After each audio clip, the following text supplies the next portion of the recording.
Funding for this program is provided by Annenberg CPB to advance excellent teaching. Em todos os aspectos da vida, novas ideias e novos valores estão tomando conta da França. Até mesmo Luís XVI apoia a Revolução Americana. Essas foram as pessoas que acenderam o pavio, os educados, os que estão bem de vida. E estas foram as pessoas que explodiram. A morte do velho regime, neste episódio de A Tradição Ocidental.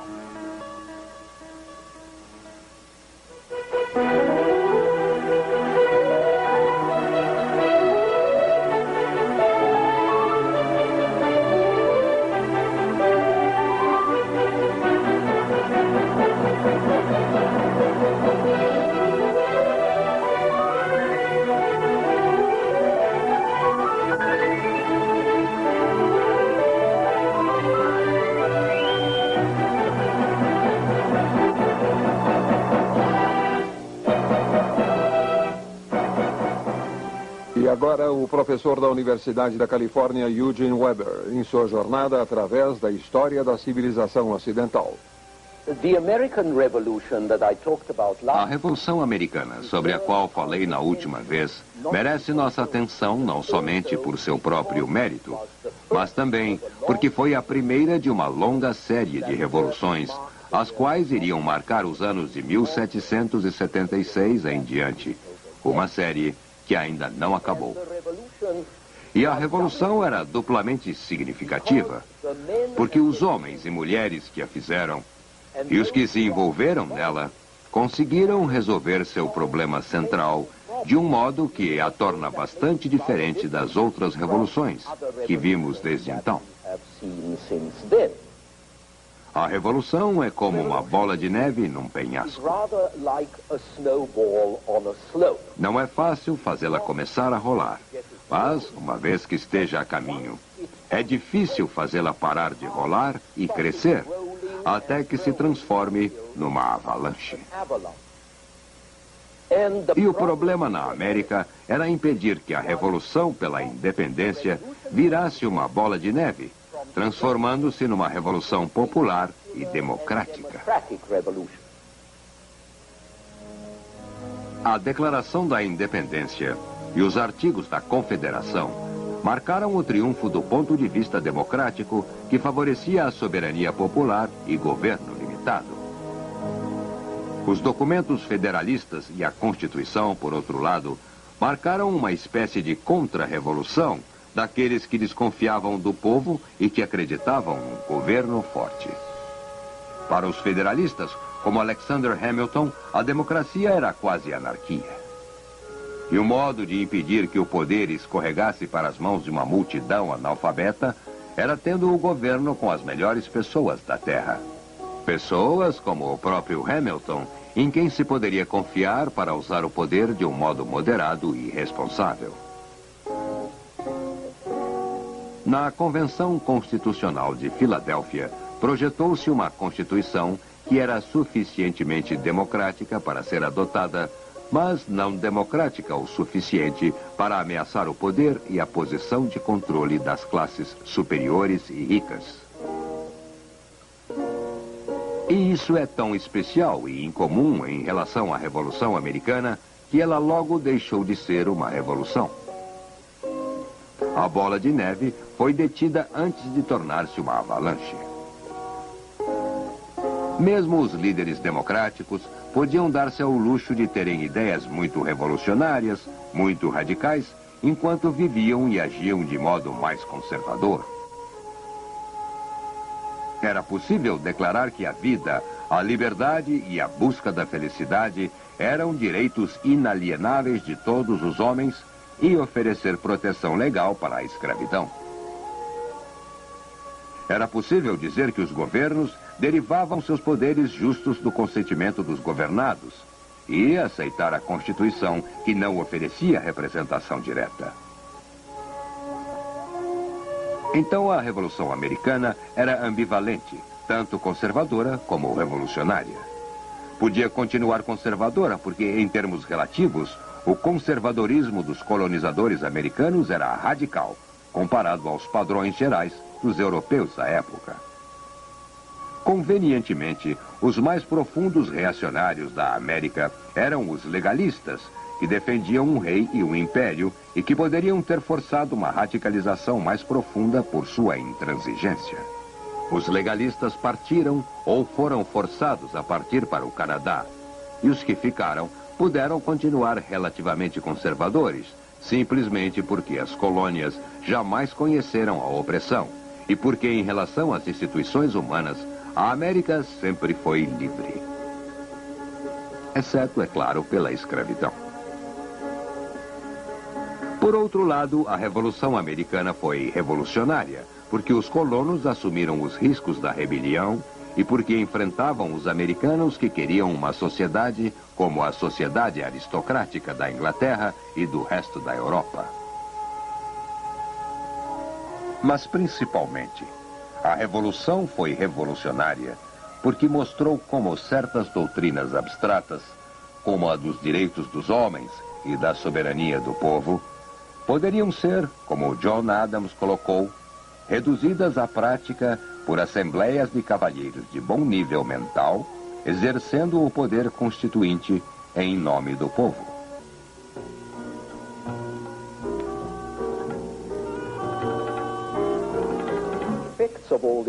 Os efeitos disso tudo na Europa foram muito importantes. A Revolução inspirou o senso de uma nova era. Ela acrescentou substância nova ao conceito de progresso, dando toda uma nova dimensão às ideias de liberdade e igualdade que o iluminismo difundiu no exterior.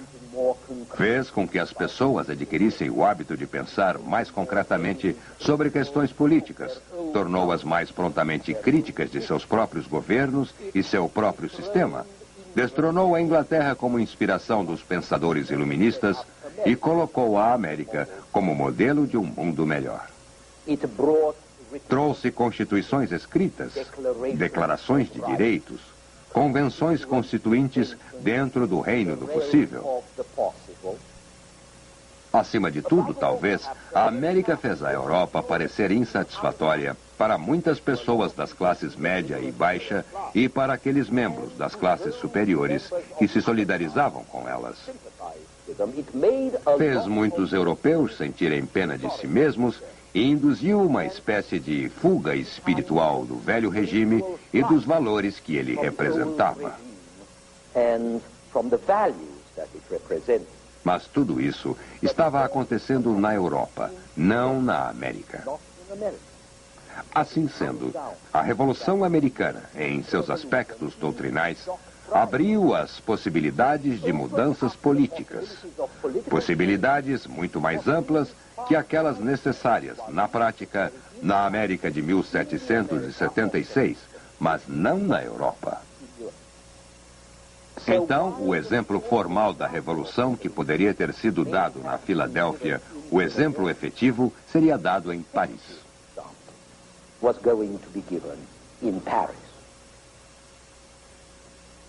Foi 1789, com a tomada da Bastilha, e não 1776, que pôs fogo na Europa.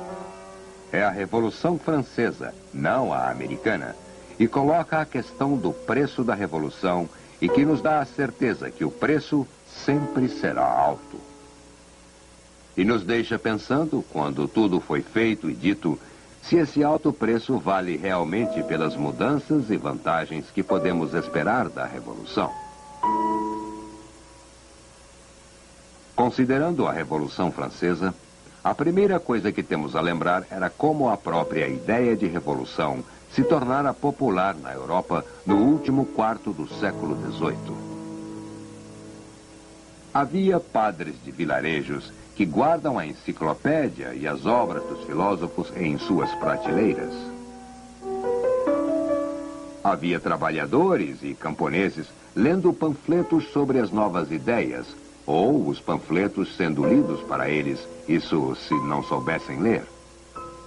Havia a popularidade tremenda de um homem como Lafayette, que voltou da guerra americana para tornar-se um herói em casa. E Benjamin Franklin, que se torna uma espécie de santo do iluminismo. E claro, havia os filósofos. Nenhum deles, na realidade, defendia uma revolução violenta, mas seus escritos difundiam ideias revolucionárias.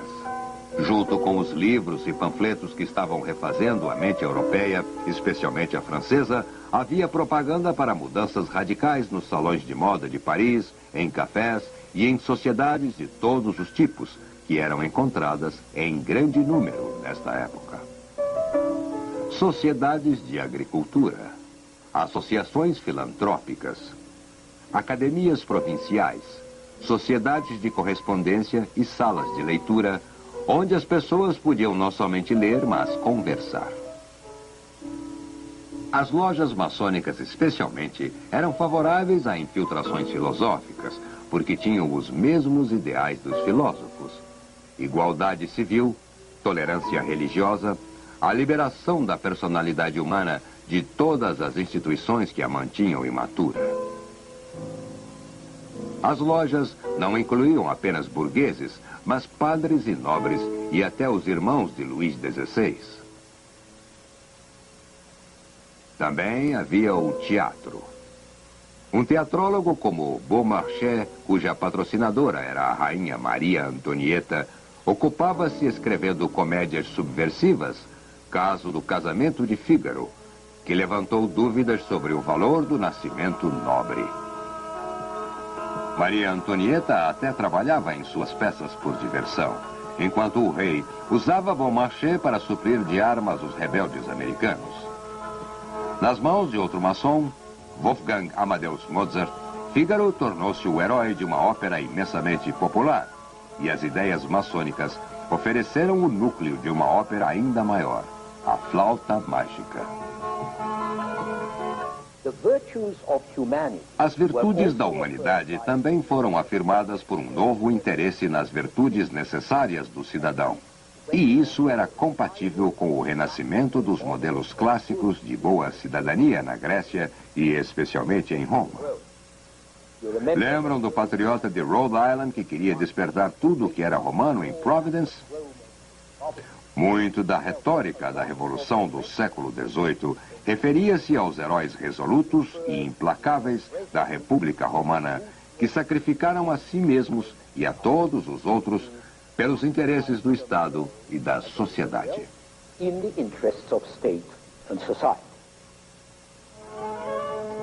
Uma parte mais eficaz da propaganda dentro desta linha foi produzida pelos pintores. E o mais representativo destes foi provavelmente Jacques-Louis David, o vanguardista da Revolução na Arte. Em 1784, um ano depois que a paz de Paris havia encerrado a Revolução Americana, David pintou uma cena chamada de O Juramento dos Horácios, que foi originalmente inspirada por uma tragédia de Corneille. A história dos 3 irmãos Horácios que saem para lutar por Roma, jurando a seu pai que iriam vencer ou morrer. As cenas históricas de David eram invariavelmente manifestos pelo estoicismo, coragem e espírito cívico. Eram vistos como uma acusação aos modos aristocráticos estéreis e uma propaganda para uma volta às morais rígidas e patrióticas da Roma republicana. Assim, David tornou-se um herói da cultura e em 1789 pintou outra cena clássica. Brutus, o cônsul romano, recebendo o corpo de seu filho, que ele condenara à morte por traição.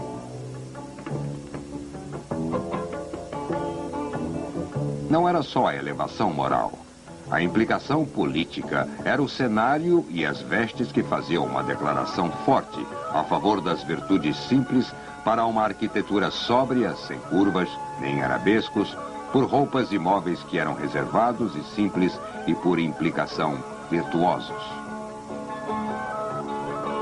E isso teve um tremendo impacto na moda. A virtude não é fácil de ser obtida, mas vestir-se num estilo virtuoso era. Então, os homens deixaram seus cabelos curtos, no estilo romano à la Brutus. E as mulheres adotaram os vestidos e penteados das irmãs de Brutus.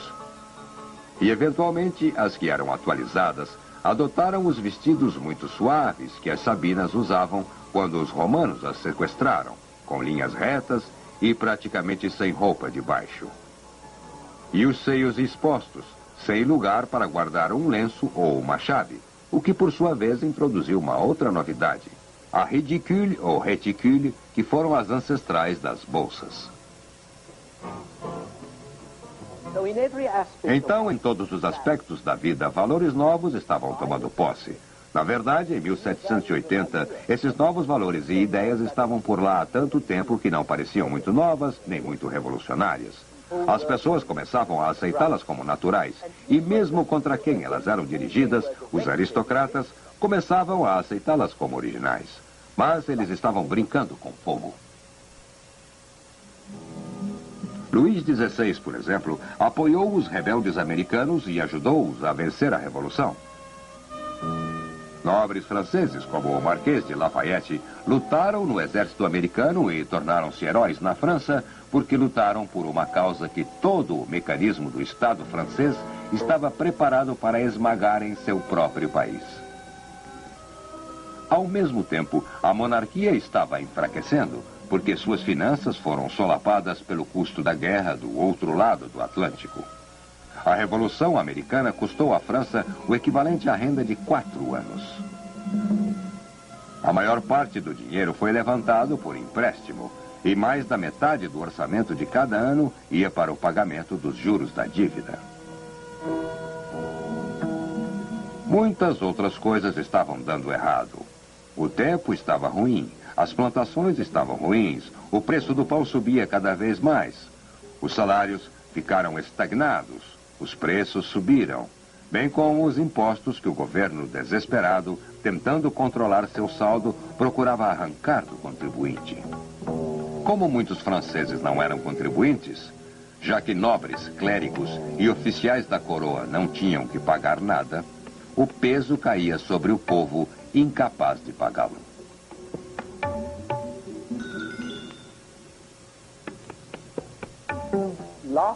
Este último fator foi muito importante, porque a massa de pessoas não seria agitada por teorias se não estivesse sofrendo na prática e sofrendo terrivelmente, ainda que os problemas econômicos da França não fossem insuperáveis.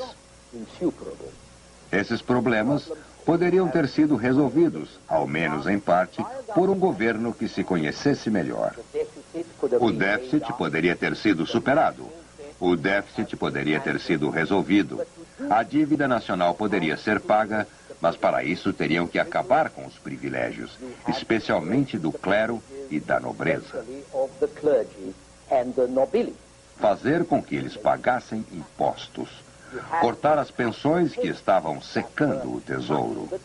Uma só família de favoritos reais, os Polignacs, recebiam pensões equivalentes a 1,5% da renda anual da coroa para não fazerem nada de modo muito gracioso. Se você pudesse acabar com as pensões e isenções de impostos, possivelmente poderia colocar as finanças do país em equilíbrio. Mas está claro que nada disso foi feito. Aqui estava a repetição, de muitos modos, da situação nas colônias americanas. O governo francês, como o britânico, tentou apertar as coisas pelo bem da eficiência e para rendas maiores, e isso causou a oposição de certos grupos privilegiados, nobres, membros do clero, cavalheiros, advogados e intelectuais. Apesar de haver um horizonte de descontentamento, ele não tinha que explodir, a menos que os pavios fossem acesos e as pessoas que os acendessem fossem, como na América, a elite, os educados, que brandiam lemas como liberdade e lei natural, e representação a fim de defender os privilégios dos outros. A mesma coisa acontecia em outras partes da Europa. Em 1786, houve uma revolução na Holanda que teve que ser sufocada por tropas prussianas.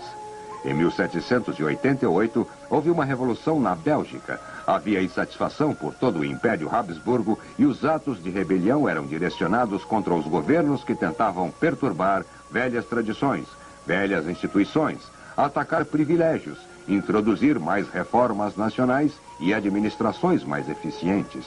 Isso foi o que aconteceu na França. O governo francês, com um ministro de finanças razoavelmente hábil, Charles de Calonne, tentou racionalizar a administração do país. Tentou entrar na era moderna, abolindo os sobreviventes anacrônicos do sistema feudal. Mas, paradoxalmente, o governo tentava fazer isso revivendo uma velha instituição feudal: os Estados Gerais. Uma assembleia representativa que tinha se encontrado apenas uma vez desde 1500 e nunca mais desde 1614. O governo queria fazer o papel do terceiro Estado, os comuns, contra as ordens privilegiadas. Mas o engodo falhou e o terceiro Estado tomou posse, alegando com toda razão que ele realmente representava a nação. Declarou a si mesmo Assembleia Nacional. E depois de muita conversa, muitas das quais tolas, os representantes da nobreza e do clero uniram-se a eles. Junho de 1789 foi o começo da Revolução Constitucional. Depois, no dia 4 de agosto, numa grande explosão de entusiasmo, a Assembleia aboliu a ordem feudal. A reunião foi inaugurada com um visconde propondo a abolição de todos os privilégios econômicos, o fim do trabalho forçado, o fim da isenção dos impostos. Um duque o apoiou com veemência e as propostas foram votadas com entusiasmo. E depois disso, todos os privilégios particulares foram sacrificados no altar da terra-pátria. Os direitos de caça seguiram o mesmo caminho. Grupos profissionais e corporações foram suprimidos. O clero abriu mão de suas ligações. Os magistrados que compraram seus postos abriram mão deles. O desmantelamento da velha ordem continuou até as 2 da manhã. É interessante comparar a visão de Davi do momento crucial, quando o terceiro Estado jura nunca se separar até que a França tivesse uma Constituição escrita como a dos americanos. Comparar isso com a pintura do Juramento dos Horácios, pois os gestos são exatamente os mesmos. Isso demonstra que ou a vida imita a arte, ou os artistas imitam a si mesmos. De qualquer modo, quando a reunião terminou, a unidade administrativa e política da França havia sido alcançada, algo que a monarquia absolutista sempre tentou e jamais conseguiu fazer. E o velho regime estava morto. Sob seu túmulo 3 semanas depois, a Assembleia proclamou a Declaração dos Direitos do Homem, cheia de ecos da América e alguns ecos mais distantes, de Locke e Rousseau. Pode parecer que, no fim de agosto de 1789, a Revolução Francesa tinha sido feita e que, quanto ao público de Londres, Paris e Filadélfia, tudo estava acabado, menos a animação. Infelizmente, como sabem, não estava acabado, porque como o rei tinha jogado o terceiro Estado contra os nobres e o terceiro Estado tinha tirado o melhor disto, para conseguir o que queria, o terceiro Estado criou seu próprio monstro, que era o povo, a multidão de Paris.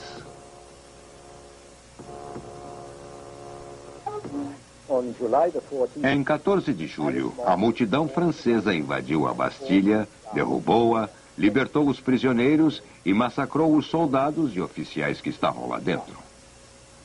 Não importava que a velha prisão estivesse praticamente vazia, porque sua queda manteve os reformistas no poder na Assembleia Nacional e golpeou as sobrevivências opressivas da ordem feudal.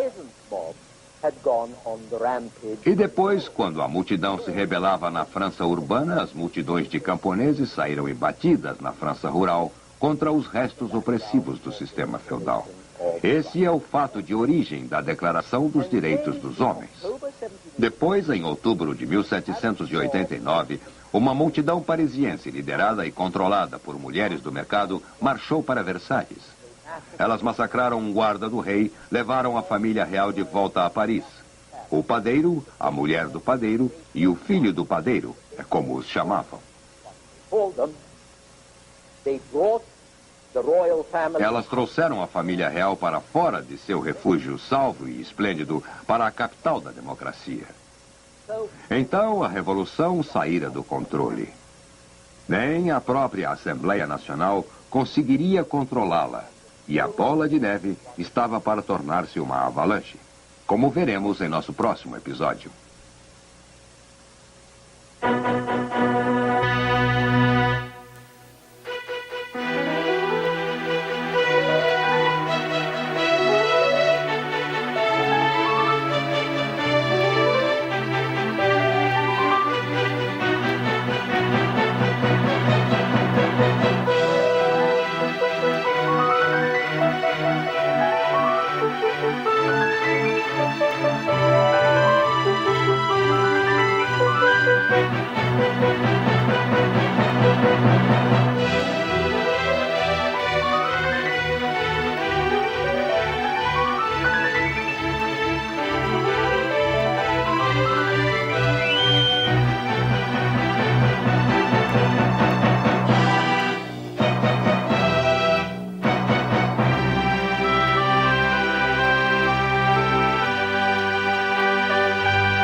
Funding for this program is provided by Annenberg CPB to advance excellent teaching.